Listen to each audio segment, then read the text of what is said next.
First, the bad news.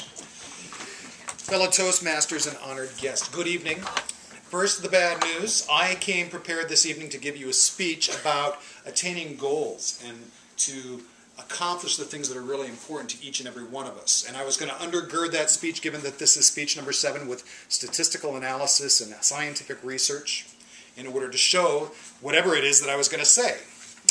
Bad news. We are in the information age given to us through the internet, and just because there's lots of information out there doesn't necessarily mean that it's good information. And what I have found in doing research is that it's hard to get a real bead on what it really requires in order to attain one's own goals that they have for themselves. I found this quote, for example. I found it on ehow.com under their article, How to Set Worthwhile and Attainable Goals. You tell me what you hear that's wrong with this. But it's from ehow.com. Statistics show that 97% of people in the United States never set goals, and thus remain unsuccessful throughout their lives. Statistics also show that once we get into the habit of setting worthwhile goals, life will become much more meaningful. Now, interestingly, this article has no author. It has no citations as to what scientific research gave rise to this 97%. But I'm thinking to myself, you people, 97% of you got no goals whatsoever. No wonder you're not going to be successful for the rest of your lives. But I'm also reminded, as I think of statements like this, that Mark Twain also made a statement, not supported by any kind of statistical analysis. He said there are 3 kinds of lies. There are lies, damned lies, and statistics. So I don't know that we need to be confined by what some guy on ehow.com says. I think that we can try to transcend this. I found also a psychologist named Richard Wiseman, a psychologist.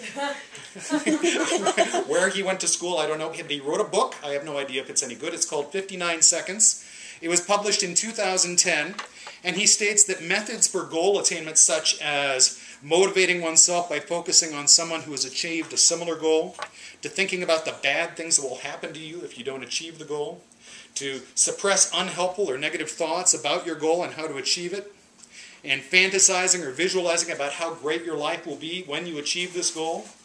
These sorts of methods not only won't help you achieve your goals, they might even actually work against you. He has decidedly non-sexy, non-romantic ways about achieving goals. Things like making a step-by-step plan, committing to other people about your goal, in other words, putting yourself into a place of accountability, and recording your progress. In other words, just hard work, and maybe you'll achieve your goals. It doesn't sound good, does it? It sounds kind of more bad news. And how's this for finally kind of the coup de grace in terms of bad news? I found this quote by novelist and playwright J.M. Barrie, who somewhere in the early 20th century said this, and this is stated about men, but it could apply obviously equally to both men and women. It says, "The life of every man is a diary in which he means to write one story and writes another. And his humblest hour is when he compares the volume as it is with that which he vowed to make it to be." So, that's a lot of bad news, folks. But I want to submit to you that there's also good news. The good news is this. You, here, now, within the sound of my voice, have the power of choice. That rhymed, and I didn't even mean to make it rhyme. But you have the power of choice. If you were sitting here right now, as I look about the room, nobody is tied up, nobody is constrained. You have as much of a choice to get up and walk out of the room and go do something else. But here and now, for whatever your reason is, you've decided to sit here and listen to me. And this same power of choice that allows you to sit here and listen to this speech today will assist you throughout the course of your life. If you are here in Toastmasters, somewhere in your thinking, you have made a decision that you want to become a good public speaker. And the same way, if you decide, wow, you know, I want to save more money for retirement. Good news. You have a choice about how it is that you spend your money, and you can set savings goals and decide how it is that you're going to make money available for yourself in the future. In fact, everything that you do is, whether you recognize it or not, a result of the choices that you make. Now, I don't think it's melodramatic to say, but I read something that Stephen Covey said in one of his books. He says, every decision is an important decision. And the way it becomes important is this: by having a regular set of goals that you've committed your life to, and a regular practice of looking at where your life is relative to the goals that you have set for yourself. Now for myself, I've told myself that I want to become a better public speaker. And I got to tell you, I'm not doing a great job relative to the goals that I've set for myself. I started writing this speech at 7 minutes after 5 o'clock this evening. I really have it within myself that I really want to work on my speech giving skills. And so part of that for myself is that I have one of these books that I had in college. Some of you are old enough to have graduated from college here.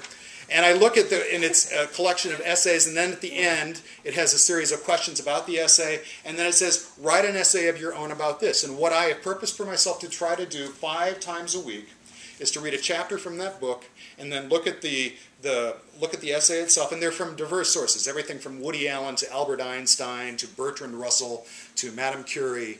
And you look at the essay, and then it says, write an essay about this. And what I'm doing is I'm going to try to spend 20 minutes thinking about it, and then stand in front of a mirror and give 10 minutes on whatever topic is posed to me by the essay that I've read that evening.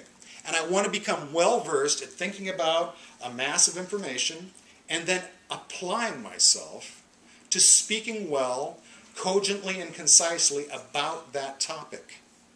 Now, so far, I've had this goal for 2 weeks. I've done it 1 time.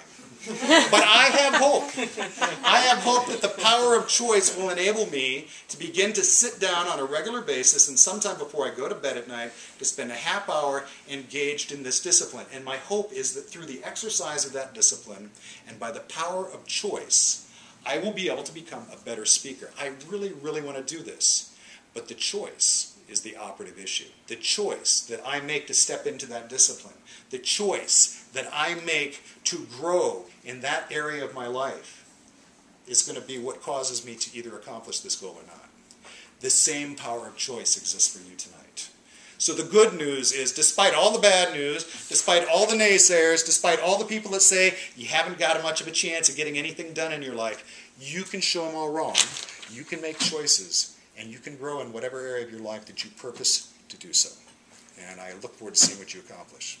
Madam Toastmaster.